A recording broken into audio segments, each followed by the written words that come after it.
आप सबको जोहार, नमस्कार। फिर से मैं आज आप लोगों को एक नए विषय पर जानकारी देने के लिए आया हूँ। आज हमारे देश में फिर से एक बार चर्चा का विषय बना हुआ है, एक राष्ट्र एक चुनाव,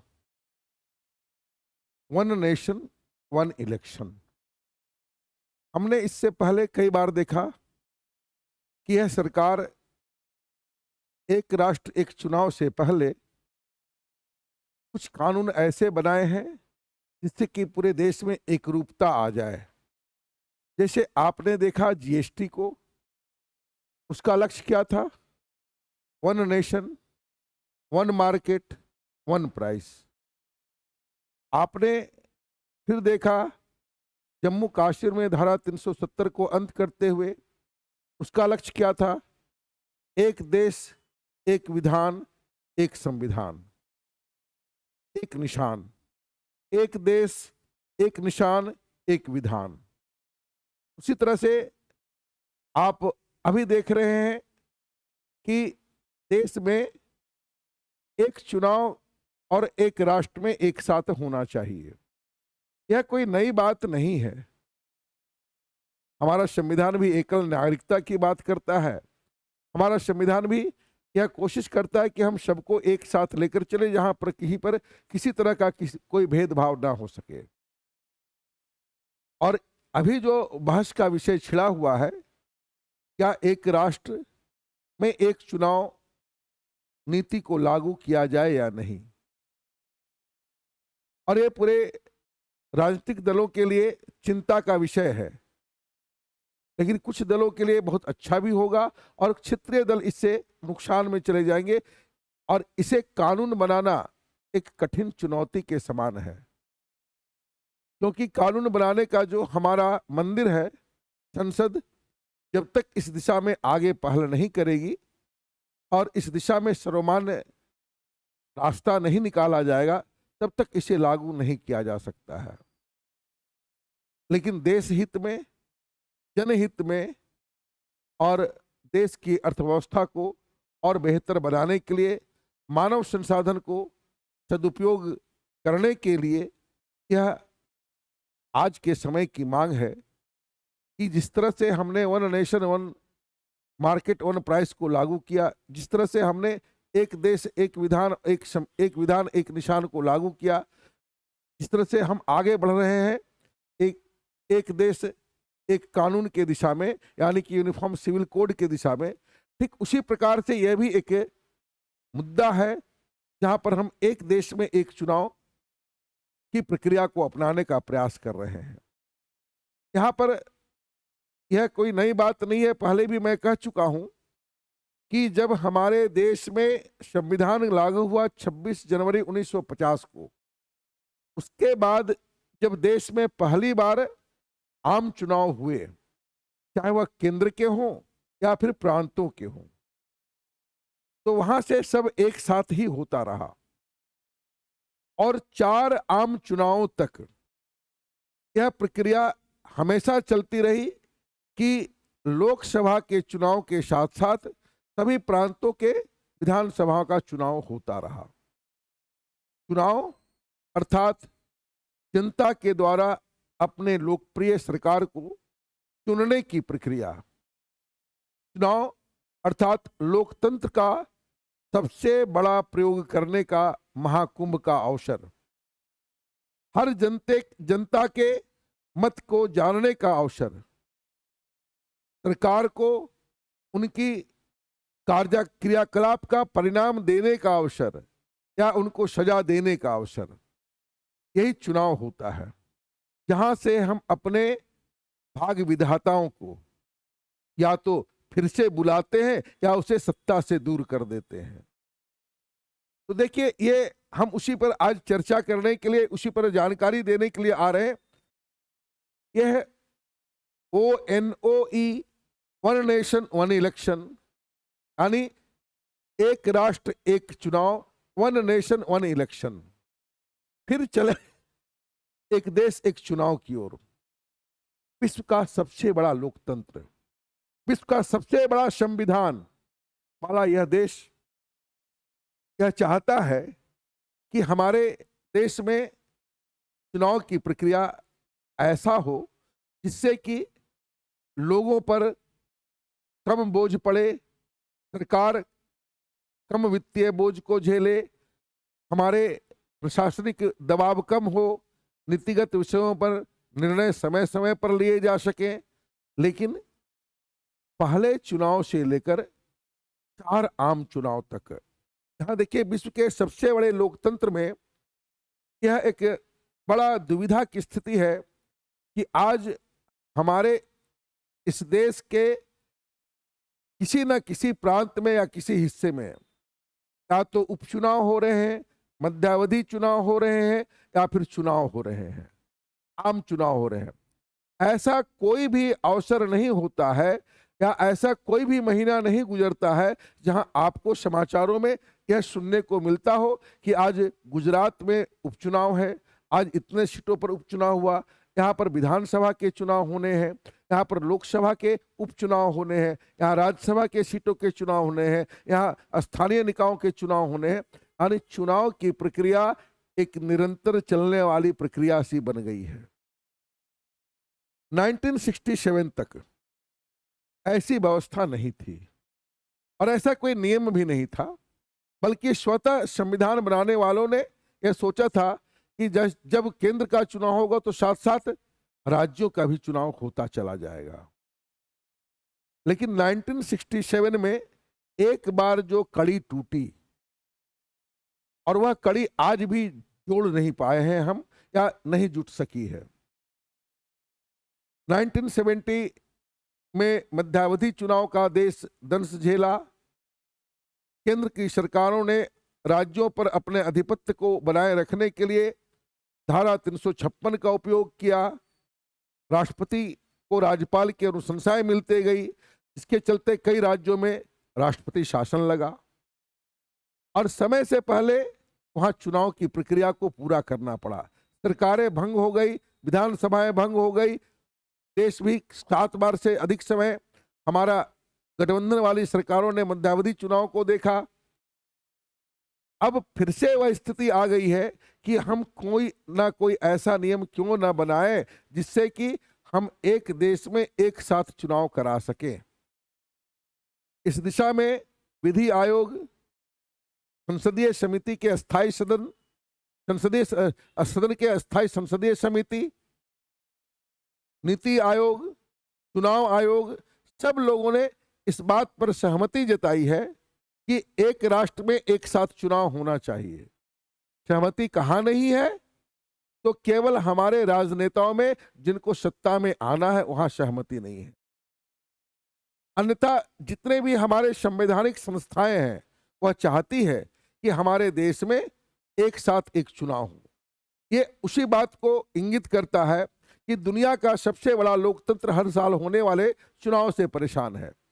देश में उपचुनाव कहीं ना कहीं लगभग हर दूसरे महीने होते रहते हैं और यकीनन चुनाव की प्रक्रिया में बेहिसाब खर्च होता है। इसमें कहीं दो मत नहीं है। चाहे आप संविधान में यह लागू कर दीजिए कि आपका चुनावी का खर्च सीमा 20 लाख होगा, 25 लाख होगा, लेकिन पर्दे के पीछे उससे कई गुना अधिक पैसे राजनेता बहाते हैं अपनी जीत को सुनिश्चित करने के लिए। जितने प्रत्याशी हैं वो क्षमता से अधिक खर्च करते जाते हैं कि एक बार तो चुनाव जीतना है, फिर तो कई पीढ़ियों तक राज हमें ही करना है उस पैसे का। तो ये निवेश की प्रक्रिया हो गई है, यह जनता की भावना की नहीं, बल्कि आज के दौर में पैसे वाले ही चुनाव जीतते आए हैं। यह अधिकांश केसों में देखा गया है। और एक बार मंत्री, नेता या विधायक, सांसद बनने की देरी है, उसके बाद तो जितना निवेश किया था वह अगले 5 वर्षों में उससे कई गुना अधिक प्राप्त कर लेता है, जो कई पीढ़ियों तक के लिए आ जाता है।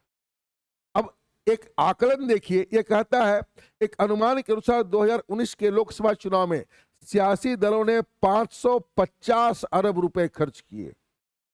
जो पैसा था किसका?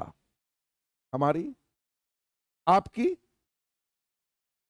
और ये पैसे के अगर हम कहीं दूसरे जगह सदुपयोग किए होते तो आज भारत अपने कर्ज की ओर से मुक्ति पाते जाता, लेकिन ऐसा होता नहीं है। अब ऐसी स्थिति में बेहिसाब खर्च को रोकने, प्रशासनिक लागत को कम करने, नीति पक्षाघात यानी जब नीति अब चुनाव आयोग के द्वारा चुनाव की तिथि की घोषणा कर दी जाती है तो हम लोग जानते हैं कि आचार संहिता लग जाती है और आचार संहिता के दौरान सरकार बंध जाती है, उन पर एक तरह से रुकावट लग जाती है, नए नीतियों की घोषणा नहीं कर सकते हैं, कुछ योजनाओं को नए को क्रियान्वित नहीं कर सकते हैं और चुनाव की प्रक्रिया एक लंबी प्रक्रिया होती है। चुनाव के नामांकन से लेकर मतगणना तक एक प्रक्रिया हो गई चुनाव की, और उसके बाद सरकार के गठन की प्रक्रिया तक एक लंबी प्रक्रिया गुजरना पड़ता है और इस पूरे प्रक्रिया में न्यूनतम 2 से 3 महीना लग ही जाते हैं।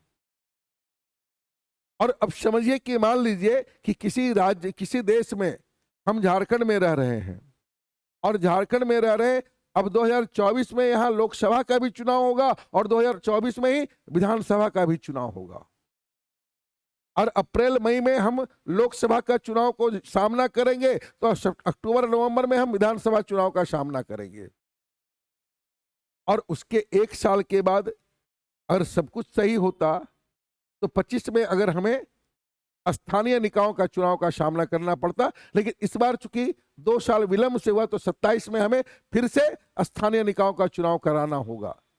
हालांकि अब भी शहरी निकायों का चुनाव झारखंड में होना बाकी है। तो अगर 1 साल में 2 से 3 चुनाव का बोझ आम जनता पर पड़ेगा तो विकास की दिशा कहां जाएगी? पैसों की बर्बादी कैसे रुकेगी? प्रशासन का उपयोग जहां पर बेहतर कार्यों में किया जा सकता था उसे और किसी दूसरे कार्य में लगाया जाएगा। अब सोचिए कि चुनाव की प्रक्रिया में अभी भी देर है लोकसभा चुनाव में, लेकिन हम उसकी तैयारी चुनाव आयोग ने शुरू कर दी है कि मतदाता सूची को अद्यतन करो, उनके नाम को डिलीट करो, नए नाम को जोड़ो, ये सारी प्रक्रियाएं शुरू हो गई, डोर टू डोर अभियान चलाया गया, ये सब कुछ चल रहा है। यानी आपका प्रशासन का एक बड़ा हिस्सा जो दूसरे विकास कार्यों में योगदान दे सकता था वह इस चुनाव की प्रक्रिया से बाधित है। तो इसी स्थिति से निपटने के लिए सरकार ने फिर से एक पहल की है और आम लोगों की राय, राजनेताओं की राय, सत्ता दलों की राय को जानने के लिए इससे पूर्व के राष्ट्रपति रामनाथ कोविंद की अध्यक्षता में एक समिति का गठन किया। समिति ने अपनी 2 बैठकें भी कर ली और आवश्यक रूपरेखा भी तैयार कर ली है कि हमें किस दिशा में आगे बढ़ना है। तो देखिए, अब एक शब्द में कहें तो एक देश एक चुनाव है क्या? एक राष्ट्र एक चुनाव की अवधारणा का उद्देश्य लोकसभा यानी भारत की सदन का निचला सदन, भारत के संसद का निचला सदन और सभी राज्य विधानसभाओं के चुनावों को सिंक्रनाइज किया जाना, यानी दोनों के चुनाव को अलग अलग समय किए जाने के बदले एक साथ किया जाना, यानी एक ही साथ लोकसभा का चुनाव हो और विधानसभा का चुनाव हो तो हम एक ही खर्च में दोनों प्रक्रियाओं को निपटा सकते हैं। आप वहां जाकर 2 वोट देंगे, एक एमपी के लिए और एक एमएलए के लिए, एक केंद्र के लिए, एक राज्य के लिए, और एक ही खर्च में, एक ही प्रशासनिक तैयारी में, एक ही सुरक्षा बलों की नियुक्ति में आप उस पूरे प्रक्रिया को कर सकते हैं। लेकिन अब आगे क्या है? यह कहता है कि एक ही समय में सबको करना। इस दिशा में अब तक हमारे देश में क्या क्या प्रयास हुए हैं और कब कब प्रयास हुए हैं, किसके द्वारा प्रयास किया गया है और इसका परिणाम अब तक क्या निकला है, इसी चीज को जानेंगे हम आज के इस वीडियो में। देखिए, सबसे पहले आजादी के बाद से 1951-52 से लेकर 67 तक एक राष्ट्र एक चुनाव की नीति के अनुरूप चुनाव होता रहा। 1968 में, 69 में कुछ राज्यों में विधानसभाओं को भंग किया गया, 70 में लोकसभा का विघटन हो गया, 71 में आम चुनाव हो गया, और इसके चलते जो एक साथ लोकसभा और राज्य विधानसभाओं के चुनाव की प्रक्रिया चल रही थी, वह क्रम टूट गया, वह क्रम बाधित हो गया। और वह जो इस तरह से बाधित हुआ कि उसकी कड़ी को आज तक हम जोड़ नहीं पाए हैं, उसके लिए कोई सर्वमान्य पहल नहीं कर पाए हैं, सर्वमान्य नीति और आपसी सामंजस्य नहीं बैठा पाए हैं। अब हुआ क्या, एक राष्ट्र एक चुनाव की नीति को लागू करने का उद्देश्य भारत में चुनावी प्रक्रिया में एकरूपता लाना और देश के संसाधनों का सदुपयोग करना है। इसके लिए विगत 30 वर्षों से सरकार के द्वारा प्रयास किया जाता रहा है, जिसमें सबसे पहला प्रयास किसका था? एक चुनाव आयोग की रिपोर्ट 1983 में चुनाव आयोग ने अपनी पहली वार्षिक रिपोर्ट में 7 प्रमुख कारणों को सूचीबद्ध करते हुए लोकसभा और विधानसभाओं के लिए एक साथ चुनाव कराने की सिफारिश की थी। उन्होंने कारणों को बताया, अपनी परेशानियों को बताया, देश के संसाधनों का दुरुपयोग होते हुए स्थिति को देखा, और तब जाकर चुनाव आयोग ने 7 अलग अलग बिंदुओं को बताते हुए सरकार से यह कहा कि एक साथ एक चुनाव कराया जाए, जिससे कि हमारे देश में संसाधनों का सदुपयोग हो सके और लोग परेशान कम हों। चुनाव आता है तो कितनी परेशानियां होती है, इसका अंदाज लगाया जा सकता है।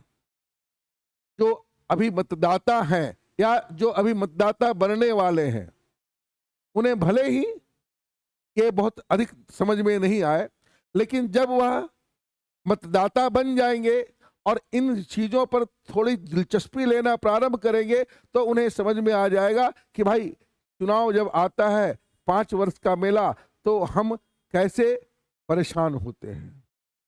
चिल पो तो दिन भर रहेगा ही, इस पार्टी को वोट दीजिए, उस पार्टी को वोट दीजिए, हमें वोट दीजिए, यहाँ चुनावी आम सभा है, वहाँ चुनावी आम सभा, वहाँ वीआईपी कार्यक्रम है, आज यहाँ गाड़ी को रोक दिया गया है, आज ये गाड़ी रिजर्व हो गई है, गाड़ी पकड़ लिए गए हैं, पुलिस बल चारों तरफ घूम रहे हैं। ढेर सारी कारणें आपको दिखाई देंगी जो प्रत्येक व्यक्ति के जनजीवन को प्रभावित कर देता है, चाहे वह छात्र हो, चाहे वह किसान हो, चाहे वह आम नागरिक हो।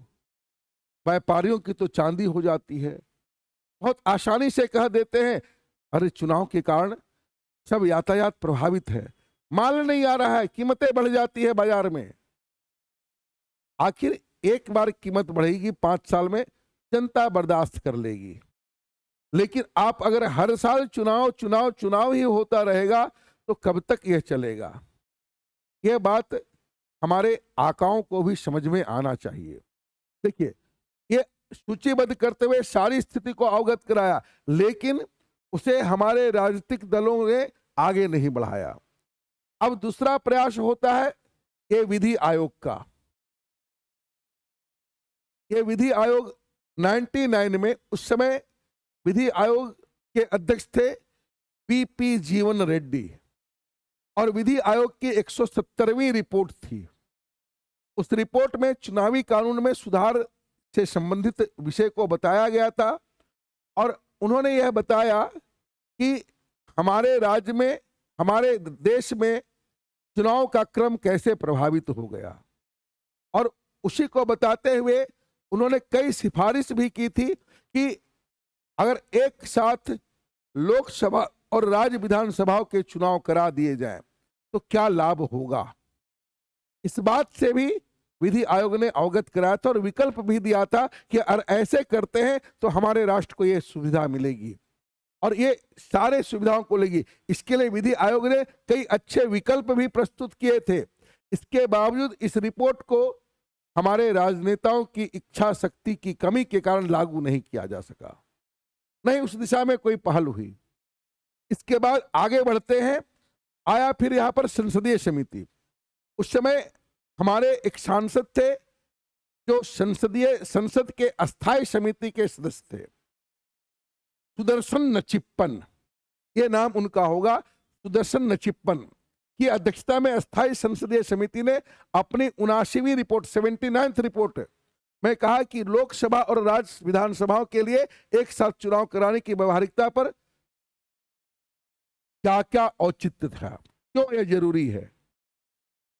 समिति ने यह भी कहा था कि अब तक 16 लोकसभा गठित हो चुके हैं, जिसमें से ऐसा था कि 7 गठबंधन की सरकारें बनी। 7 बार किसी भी दल विशेष को बहुमत नहीं मिला, बल्कि हमने मिली जुली सरकारें बनाई, और इसका परिणाम क्या हुआ कि वह पूरे 5 वर्ष के कार्यकाल को पूरा नहीं कर पाई। ये तो केवल केंद्र की रिपोर्ट है, बल्कि यह हर राज्य में भी ऐसा होता आया। जहां पर गठबंधन की सरकार, या चुनाव के पूर्व की गठबंधन हो या चुनाव के बाद का गठबंधन हो, चुनाव के पूर्व के गठबंधन में थोड़ी कम अवसरवादिता दिखती है, लेकिन चुनाव के बाद के गठबंधन जितने भी हुए हैं वह अवसर और अपने स्वार्थ को देखते हुए किए गए हैं। इसलिए वैसे गठबंधन की सरकारों का उम्र 5 साल नहीं रह पाया, बल्कि उससे पहले ही लोकसभा और कई राज्यों के विधानसभा भंग होते चले गए। उसी बात को नचिप्पन ने बताया कि 1951 के चुनाव आयोग को, अब उन्होंने बताया कि देखिए ऐसे भी 1951 के जो हमारा जनप्रतिनिधित्व अधिनियम है, यह जनप्रतिनिधित्व अधिनियम है, इस अधिनियम के तहत चुनाव आयोग को यह शक्ति दी गई है कि अगर किसी राज्य के विधानसभा का कार्यकाल पूरा होने वाला है तो कार्यकाल पूरा होने से 6 महीने पहले भी वह चुनाव करा सकती है, और इसको भी ले लिया जाए तो कई राज्यों के चुनाव एक साथ हो सकते हैं। जैसे अभी अगर हम देखेंगे, इसी वर्ष 5 अलग अलग राज्यों में विधानसभा का चुनाव है, और इस चुनाव को लेकर राजनेता अपना सजाने लगे हैं बिसात। कभी आप देख रहे हैं कि गृह मंत्री, मुख्यमंत्री, प्रधानमंत्री मध्य प्रदेश जा रहे हैं, कभी गुजरात जा रहे हैं, कभी राजस्थान जा रहे हैं, और उन राज्यों में छोटी से छोटी घटनाएं राष्ट्रीय घटनाएं बन जा रही है। छोटा शिलान्यास बड़ा कार्यक्रम बन जा रहा है, क्योंकि वहां जनता को अपने प्रलोभन में लाना है। अब वहां चुनाव होना है, और इस चुनाव के लगभग 8-9 महीने के बाद, 8-9 महीना भी नहीं बचेगा, आपके देश में लोकसभा का चुनाव हो जाएगा। तो क्या इन 5 राज्यों के चुनाव के साथ साथ हम लोकसभा का चुनाव नहीं करा सकते, या लोकसभा चुनाव तक इन राज्यों के विधानसभा चुनाव को स्थगित नहीं किया जा सकता? यह विषय है कि अगर ऐसा हम करते हैं, ऐसे कहा था कि 6 महीना पहले, यानी कि किसी राज्य विधानसभा के कार्यकाल के पूरा होने के 6 महीने पहले भी उस राज्य में चुनाव कराए जा सकते हैं। यह अधिकार चुनाव आयोग को है 1951 के जनप्रतिनिधित्व अधिनियम के तहत।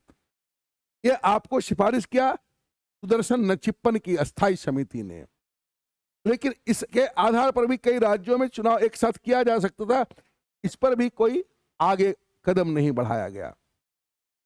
वर्ष 2017 में 1 जनवरी 2015 को हमारे देश में योजना आयोग का अस्तित्व समाप्त हुआ, और उसके स्थान पर ही उसी के समझिए कि उसी का रूप काया पलट करके नीति आयोग बन गया।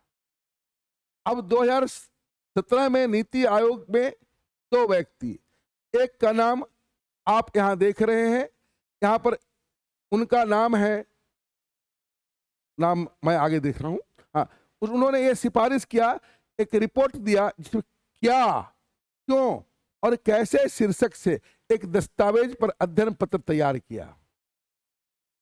उस दस्तावेज में विवेक देवरॉय जो नीति आयोग के हैं, जिसमें लोकसभा और राज्य विधानसभाओं के चुनाव एक साथ कराने के प्रस्ताव पर विचार विमर्श किया गया। नीति आयोग ने अपने रिपोर्ट में एक साथ चुनाव से संबंधित मौजूद संवैधानिक प्रावधानों, यानी वर्तमान जो हमारे प्रावधान हैं, वित्तीय और तार्किक निहितार्थों का विश्लेषण किया, और एक साथ चुनाव संचालन के लिए रूपरेखा भी तैयार की गई। आयोग के विवेक देवरॉय और किशोर देसाई ने चुनाव में होने वाली भारी भरकम पैसों के नुकसान का आकलन बताया और यह कहा कि अस्थायी चुनावी मोड से बाहर निकलना होगा। सरकार को अगले आसन्न चुनाव की चिंता किए बिना दीर्घकालिक कदमों पर ध्यान केंद्रित करना होगा, तब जाकर हम अपने देश में एक विकसित और बेहतर देश दिशा में जा सकते हैं। नीति आयोग जो आज हमारे भारत का थिंक टैंक कहलाता है, चिंतन केंद्र कहलाता है, जो भारत को एक विकसित राष्ट्र बनाने में अपने आवश्यक निर्देशों को सरकार को समर्पित करता है, वह इस बात को रेखांकित कर रहा है कि यदि एक साथ चुनाव कराए जाते हैं तो वैसे में हमें प्रशासनिक स्तर से, हमें आर्थिक स्तर से, हमें नीतिगत निर्णयों को लेने में ढेर सारी सुविधाओं का लाभ मिलने लगेगा। लेकिन अगर हम नहीं कराते हैं तो उसका परिणाम कि हमें हर वर्ष कहीं ना कहीं चुनाव का दंश झेलता रहना पड़ेगा। और अगर इसे लागू करना है तो आने वाले चुनाव के स्वार्थ को छोड़कर हम सभी राजनेताओं को एक साथ पूरे देश हित में सोचते हुए आगे बढ़ना का विकल्प चयन करना होगा। ये कह रहे हैं क्या कि आसन्न चुनाव में की चिंता किए बिना दीर्घकालिक कदमों पर ध्यान केंद्रित करने के लिए काम करना होगा, और ऐसा करते हैं तो ही जाकर हम अपने देश को कम समय में एक विकसित राष्ट्र की ओर आगे बढ़ेंगे। और इसी दिशा की ओर आगे बढ़ते हुए, इतने सारे रिपोर्ट के पश्चात इसी दिशा में आगे बढ़ते हुए विधि आयोग ने फिर कहा 2018 में, अब विधि आयोग का फिर सिफारिश आया 30 अगस्त 2018 को।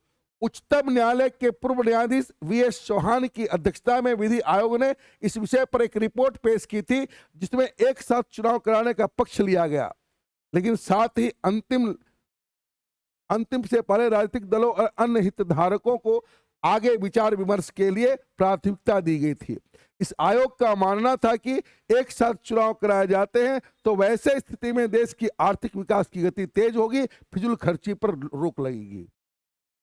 यानी आपने जो वीएस चौहान में की अध्यक्षता वाली विधि आयोग को देखा, उन्होंने वर्ष 2018 में एक राष्ट्र एक चुनाव का पक्ष लिया और उन्होंने सबसे ज्यादा महत्व दिया देश के आर्थिक संसाधनों का दुरुपयोग का, आर्थिक संसाधनों की फिजूल खर्ची का। कहा कि यदि हम एक राष्ट्र एक चुनाव करा लेते हैं तो अपने राष्ट्र के फिजूल खर्ची पर रोक लगा सकते हैं और देश को विकसित राष्ट्र बनाने में ज्यादा तेजी से आगे बढ़ सकते हैं। लेकिन इस रिपोर्ट पर भी सब राजनीतिक दल कुंडली मारकर बैठ गए। अब फिर से 2024 का चुनाव आया है, सर पर आया है। इसकी चर्चा गाहे बगाहे अलग अलग राजनीतिक दल करते रहे हैं, लेकिन जो दल सत्ता में है, जब सत्ता में आता है उस समय इस बात को नहीं उठाता है। जब सत्ता का अंत होने का समय आता है तब वो इस बात को उठाता है। कि अगर ऐसा हो तो ज्यादा अच्छा होता। आप चुनाव के पहले साल में ही जब चुनाव में सत्ता में आ गए, उसी साल क्यों नहीं उठाए थे? और आपकी मंशा अच्छी है तो आप इस विश्वास में अन्य सभी राजनीतिक दलों को लेकर, चाहे वो राष्ट्रीय दल हो चाहे क्षेत्रीय दल हो, इसके लाभ और नुकसान को दोनों पक्षों को बताकर ये कर सकते हैं। और इस काम को करने के लिए पूर्व राष्ट्रपति रामनाथ कोविंद को यह जिम्मेदारी दी गई है कि आप पहल कीजिए, सभी राजनीतिक दलों से मिलिए, इसके हितधारकों से मिलिए और यह एक सर्वमान्य निष्कर्ष पर आना चाहिए कि हम एक राष्ट्र एक चुनाव करा पाए या नहीं। वन नेशन वन इलेक्शन को अगर हम लागू कर लेते हैं तो नुकसान और लाभ क्या है, और इसके लाभ और नुकसान को देखेंगे तो दोनों पक्ष दिखाई देंगे, लेकिन पलड़ा हमेशा एक साथ एक चुनाव के पक्ष में होगा। क्या है? कैसे पैसे की बचत होगी ये तो हमने बता ही दिया।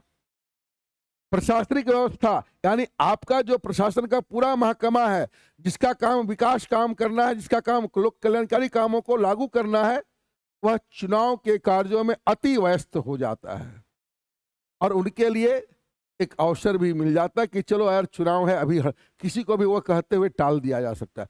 कई अन्य जरूरी काम ठहर जाते हैं। चाहे आपको आय प्रमाण पत्र की जरूरत हो, चाहे जाति प्रमाण पत्र की जरूरत हो, आपको एक आसान सा बहाना सरकारी बाबुओं को मिल जाता है, यार चुनाव कार्य में लगे हुए होंगे इसीलिए व्यस्त हैं, या चुनाव कार्य में उनको लगा दिया गया अभी नहीं होने वाला है। ये सारे जरूरी काम ठहर जाते हैं और उनको अगर हम एक राष्ट्र एक चुनाव पर लाएंगे तो ये प्रशासनिक व्यवस्था में सुरक्षा बलों पर कम बोझ आएगा, सरकारी नीतियों को समय पर क्रियान्वित किया जा सकेगा, प्रशासनिक मिशनरी का क्रियाकलाप में विकास की गतिविधियों पर अधिक होगा। ये तो इसके पक्ष में है कि अगर ऐसा होता है तो इस प्रकार से होगा। और दूसरी तरफ कहता है कि ये हमारी संघीय व्यवस्था है जहां पर हर राज्य को अपने हिसाब से आजादी दी गई है, उस पर एक दिक्कत आएगी। लोकतंत्र की भावना के विरुद्ध लोकतंत्र यह कहता है कि आप सरकार को 5 वर्षों के लिए चुने हैं, 5 वर्ष से पहले कैसे खत्म कर देंगे या 5 वर्ष से अधिक समय क्यों देंगे? यह लोकतंत्र के भावनाओं के विरुद्ध भी है और ऐसा मान लेते हैं। तीसरा कहता है क्षेत्रीय दलों को नुकसान, निश्चित तौर पर। और लोकसभा या विधानसभा का चुनाव होगा तो आपको यह पता है या हम सभी मतदाताओं को यह पता है कि दोनों के मुद्दे अलग होते हैं। लोकसभा में प्रधानमंत्री के चेहरे को देखकर वोट दिया जाता है, राष्ट्रीय दलों की स्थिति को देखकर वोट दिया जाता है, और विधानसभा क्षेत्रीय दलों या क्षेत्रीय हितों को देखकर वोट दिया जाता है। और स्थानीय निकाय का चुनाव तो अपने स्थानीय मुद्दों पर ली जाती है।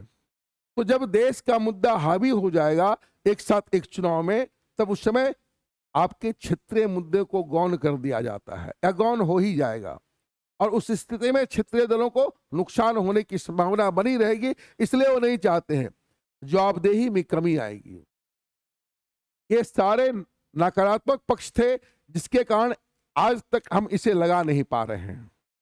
लेकिन इन सबके बावजूद सभी राजनीतिक दलों का एक मत पर आना कि अगर एक राष्ट्र एक चुनाव कराते हैं तो यह हमारे संपूर्ण देश के लिए, संपूर्ण मानव के लिए, संपूर्ण नागरिक के लिए एक अच्छा पहल होगा। और आपके आज के सेक्रीफाइस का, आज के इस पूरे आप जो आज देंगे इस देश को, वह आने वाली पीढ़ी आपको याद करेगी।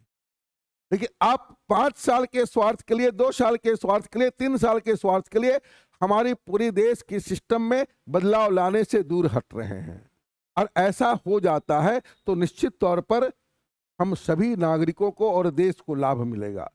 ये तो आपका एक पक्ष ये कहता है। दूसरा पक्ष ये कहता है कि यह कदम, जो इसके आलोचक लोग हैं वर्तमान समय में अभी की स्थिति को देखकर, वह कहते हैं कि वर्तमान समय में एनडीए ने जानबूझकर इस विषय को लाया है, क्योंकि अगर आईएनडीआईए की जो गठबंधन बनी है, आईएनडीआईए की गठबंधन, वह अपनी एकजुटता दिखा रही है। अगर हम 1 नेशन 1 इलेक्शन करा देते हैं तो वह आईएनडीआईए वह फिर से बिखर जाएगा। क्योंकि आप देख रहे आईएनडीआईए में जो दल शामिल हैं उनके मत केवल एक ही है कि अभी वर्तमान में हमें सत्ता में आना और वर्तमान सरकार को हटाना है। वो दल राज्यों में एक दूसरे के खिलाफ है। आप देख सकते हैं राजस्थान का मामला, दिल्ली का मामला, पश्चिम बंगाल का मामला, जहां पर कांग्रेस और आम आदमी पार्टी एक दूसरे के खिलाफ है, लेकिन आईएनडीआईए में देश में एक साथ लोकसभा का चुनाव लड़ना चाहती है। तो इसे एक तुरुप का पत्ता के रूप में भी लोग देख रहे हैं कि यह इसलिए लाया गया कि आईएनडीआईए को कमजोर किया जाए। लेकिन आप इन राजनीतिक विवादों से दूर हटकर सोचिए कि अगर हम ऐसा करने में सफल हो जाते हैं और ये देश इस दिशा में आगे बढ़ जाता है, तो आने वाला समय जब हम कह रहे हैं कि 2047 तक भारत को विश्व का सबसे या विकसित देशों की श्रेणी में ला देंगे, हम उससे पहले भी ला सकते हैं। हम 2047 का इंतजार क्यों करें?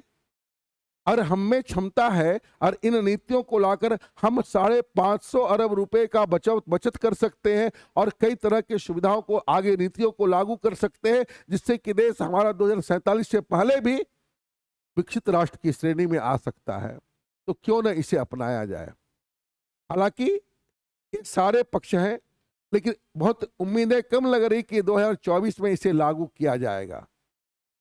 एनडीए की सरकार यह प्रयास कर रही है कि इस दिशा में सर्वमान्य पहल निकल सके और उस पहल को अमल करते हुए हम वर्ष 2024 में इस नीति को लागू कर दे, जिससे कि पूरे देश में एक राष्ट्र एक चुनाव को लागू किया जा सके। धन्यवाद इस वीडियो को देखने के लिए।